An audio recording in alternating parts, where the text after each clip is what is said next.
जीत की आदत अच्छी होती है, लेकिन कुछ रिश्तों में हार जाना ही बेहतर होता है।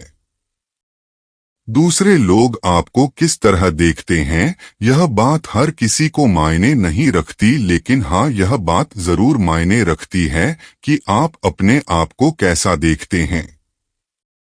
जो तुमसे नहीं हो रहा उसे अल्लाह के हवाले कर दो, फिर देखो क्या होता है। वह उसी को वसीला बना देगा जो तुम्हारी राह में रुकावट है। जिंदगी में एक ऐसे इंसान का होना बहुत जरूरी है जिसको दिल का हाल बताने के लिए लफ्जों की जरूरत ना पड़े। हम जिंदा बंदे को रोटी तो नहीं देते, पर मरे हुए के नाम पर देगे दे देते हैं। कुछ लोग घड़ी की तरह होते हैं, जब भी उनकी तरफ देखो अपनी औकात बता देते हैं। अच्छे इंसान की सबसे पहले और सबसे आखिरी निशानी यह है कि वह उन लोगों की भी इज्जत करता है जिनसे उसे किसी किस्म के फायदे या नफे की कोई आस नहीं होती। जब औरत पर्दा करती है तो वह हकीकत 170 बिलियन डॉलर्स की फैशन इंडस्ट्री पर लानत भेजती हैं। नखरे तो बस अम्मा अब्बा ही उठाया करते थे, दुनिया वाले तो बस उंगलियां ही उठाया करते हैं। जो इंसान बहुत लड़ने के बाद भी आपको मनाने का हुनर रखता हो तो समझ लेना कि वह आपसे बेपनाह मोहब्बत करता है। इबादत उस मुकाम तक नहीं पहुंचा सकती जहां गरीब की खिदमत पहुंचाती है। औरत खुद को पूरी दुनिया से महफूज समझती है जब आप उसकी दिल से इज्जत करते हैं। बंद आंखों में नजर आने वाले वह लोग होते हैं जो दिल के उस कोने में बसते हैं जहां से मोहब्बत जन्म लेती है। बहरे ही तो है कि जिसने हमें कान दिए हैं, हम उसी की बात नहीं सुन रहे। गलतियां करके लोग भी कितनी आसानी से सॉरी कह लेते हैं, जैसे उनकी सॉरी से सब ठीक हो जाएगा। एक वक्त आता है जब हासिल और ला हासिल के दरमियान जंग खत्म हो जाती है, फिर एक चुप सी लग जाती है। कुछ लोग इतने खुदगर्ज होते हैं कि उन्हें सिर्फ अपनी ही फिक्र होती है और वह किसी दूसरे की जिंदगी तबाह करते हुए बिल्कुल भी नहीं सोचते। मोती कीचड़ में गिरकर भी कीमती रहता है और धूल आसमान पर चढ़कर भी बेकीमत रहती है। अपनी जात में एक ऐसा इंसान ढूंढो जिसे सिर्फ अपने लिए ही नहीं बल्कि दूसरों के लिए भी जीना आता हो।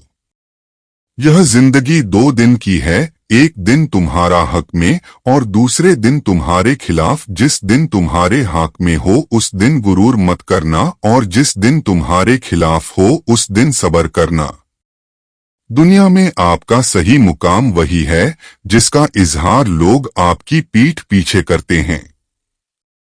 भाइयों ने यूसुफ को मारना चाहा मगर नाकाम रहे, बाप की निगाहों से दूर किया मगर मोहब्बत बढ़ गई, गुलाम बनाकर भेज दिया मगर बादशाह बन गए। इसलिए लोगों की साजिशों से तुम परेशान ना हो, अल्लाह की तदबीर और चाहत सब पर भारी है। अगर चाहते हो कि तुम्हारा नाम बाकी रहे तो अपने बच्चों को अच्छी आदतें सिखाओ। अल्फाज से बात समझ में आती है, लहजे से दिल में उतर जाती है। जादू अल्फाज में नहीं लहजे में होता है। इससे तो खामोशी बेहतर है कि किसी को दिल की बात कहकर फिर उसको यह कहा जाए कि किसी और को ना कहना। अगर मेरा दिल मुझे इंसान से मोहब्बत करना नहीं सिखाता ना तो एक जाहिल मुझे से 1000 दर्ज बेहतर है। कुछ बातों का जवाब सिर्फ खामोशी होती है और खामोशी बहुत खूबसूरत जवाब है।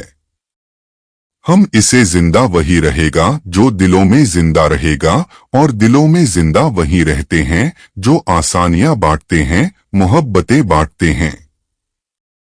गुरूर एक बीमारी है जो किसी भी कम अक्ल को लग सकती है। जब उम्मीदें टूटती है तो बहुत तकलीफ होती है, लेकिन यह भी सच है कि हर टूटी हुई उम्मीद हमें हमारे रब से जोड़ती है। यह बात हमेशा याद रखोगे, दुनिया की मोहब्बत से रब नहीं मिलता, लेकिन हाँ, रब की मोहब्बत से दुनिया और आखिरत दोनों मिल जाते हैं। शेख सादिक फरमाते हैं, तालीम इंसान को बोलना तो सिखा देती है, मगर यह नहीं सिखाती कि कब, कहाँ और कितना बोलना है। अगर जिंदगी इतनी ही अच्छी होती तो कोई भी दुनिया में रोते हुए ना आता। खुदा की राह में कोशिश करो और कभी पीछे ना हटो, क्योंकि खुदा ने तुमसे कोशिश मांगी है, नतीजा नहीं। अगर तुम एक पेंसिल बनकर किसी की खुशियां नहीं लिख सकते तो कोशिश करके एक अच्छा रबर बन जाओ ताकि किसी का गम तो मिटा सको।